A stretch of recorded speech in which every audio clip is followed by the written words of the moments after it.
Daar is niks belangriker as dit wat jy dink en praat in jou kop.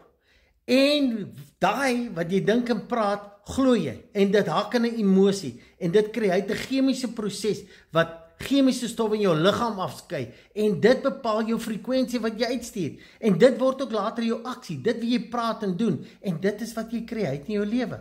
En weet jy, as jy net gaan kyk by gesprekke, mense kan nie meer kuier sonder om negatief te praat nie. Hulle praat nie negatief oor en oor en oor, maar hulle verwag positiewe goed. Want onthou, dit wat jy praat, skep jy.